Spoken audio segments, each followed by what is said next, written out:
За юуным улсын их хурлын дарга эрхэм гишүүдтэй шинэ оны мэндийг хүргье. За энэ хаврын шуулганы хэлэлцэх асуудлын жагсаалтыг харлаа. Эрүүл мэндийн салбарын талаар нэг ч асуудлаар үгүй. Эрүүл мэндийн даатгалын санхүүжилт улсын клиникийн эмнэлгүүд, дүүргийн эмнэлгүүд, аймгийн нэгдсэн эмнэлгийн өөр зүйдгээд хэтэрлээ. Он дамжсан нүүднүүл байдалтай байгаа. Энэтэй холбоотой эмнэлгийн тусламж үйлчилгээ салгарч байна. Тийм учраас хаврын шуулганд энийг оруулаад бас хяналт шалгалт хийгээд эрүүл мэндийн даатгалын худалдаа авалтын үнэлгээний асуудал өөрчлөлт оруулах юм уу?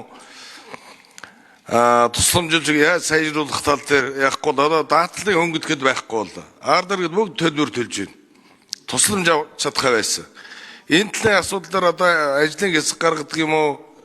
Алис хавлын шуулганд хэлэлцэж өгөх болохгүй нь. Хоёр дахь асуудал манай нүүрс экспортлог орон морьтой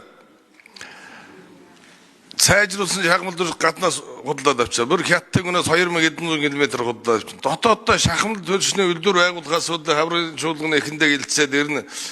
Дотооддоо шахамлал төлшөөр сайжруулсан ханх асуудыг шийдэхгүй болохоос байх шиг байгаа. Энийг бас хаврын шуулганы жагсаалтанд оруулж байгаас өсөлт тавьж байна.